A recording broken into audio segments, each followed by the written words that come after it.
নমস্কার বন্ধুরা, আমরা ইউজুয়ালি বাড়িতে ডিম দিয়ে আলু দিয়ে ঝোল খাই, বাট আজ বানাবো ডিম আলু বড়ার তরকারি।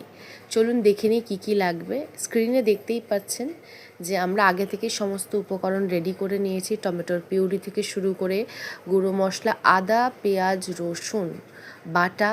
আর এখন এই আলু সিদ্ধগুলোতে যাতে লাম্পস না থাকে, এই জন্য ভালো করে আলু সিদ্ধ যেভাবে মাখি সেভাবে মেখে নিতে হবে। আর তার মধ্যে আমরা 2টো আলু নিয়েছি, আজকে 3টে ডিম নিয়েছি। এটাকে ভালো করে ফেটিয়ে ব্যাটারটাকে আমরা মিক্সড করে নেব। আর চেষ্টা করব যে ব্যাটারটা যেন খুব সফট হয়। স্বাদ মতো নুন আর হলুদ আমরা দিয়ে নেব এবং এবার ব্যাটারটাকে আমরা ভালো করে মেখে নেব যাতে আমরা বড়া বানাতে পারি।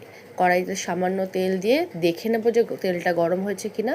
তারপর আমরা ডিম দিয়ে আলু দিয়ে যে ব্যাটারটা তৈরি করে রেখেছি, এই বড়াগুলোকে এক এক করে ভেজে নেব। আর সামান্য 30-40 সেকেন্ডের মধ্যেই বড়াগুলো ভাজা হয়ে যাবে। যখন একটু হালকা লালচে রঙের হয়ে যাবে তখন আমরা উলট পালট করে দেব। এবারে ফোড়নের জন্য আমরা যেটা দিয়েছি সেটা হচ্ছে শুকনো লঙ্কা দিয়েছি, জিরে দিয়েছি, আর তারপরে তেজপাতা দিয়েছি।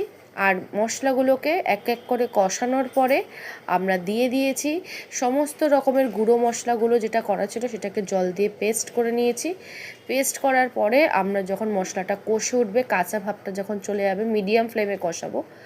দেন আমরা ওই গুঁড়ো মশলার যে পেস্টটা আছে সেটা মিশিয়ে দেব।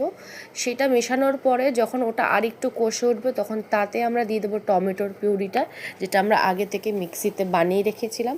এবার আমরা মশলাটাকে আস্তে আস্তে কষাতে শুরু করব। ঝাল আপনারা স্বাদ মতো দেবেন, নুন চিনি এগুলো আপনি স্বাদ মতো দিতে পারেন। এবার আমরা একটুখানি গরম জল মিশিয়ে দেবো এই ঝোলটাতে, কারণ আমরা ইউজুয়ালি জানি যে গরম জলটা যদি আমরা দিই রান্নাতে তবেই কষা মশলার যে স্বাদটা সেটা ভালো আসে। ঠান্ডা জলটা দিলে সেই মশলার যে স্বাদটা সেটা চলে যায়। ঝোলটা যখন ফুটে উঠবে তখন আমরা যে আগে থেকে বানিয়ে রাখা ডিম আর আলুর বড়া যেগুলো ছিল সেগুলো দিয়ে দেবো। ব্যাস, আমাদের রান্না রেডি। গার্নিশিংয়ের জন্য আপনারা ঘি বা ধনেপাতার ব্যবহার করতে পারেন।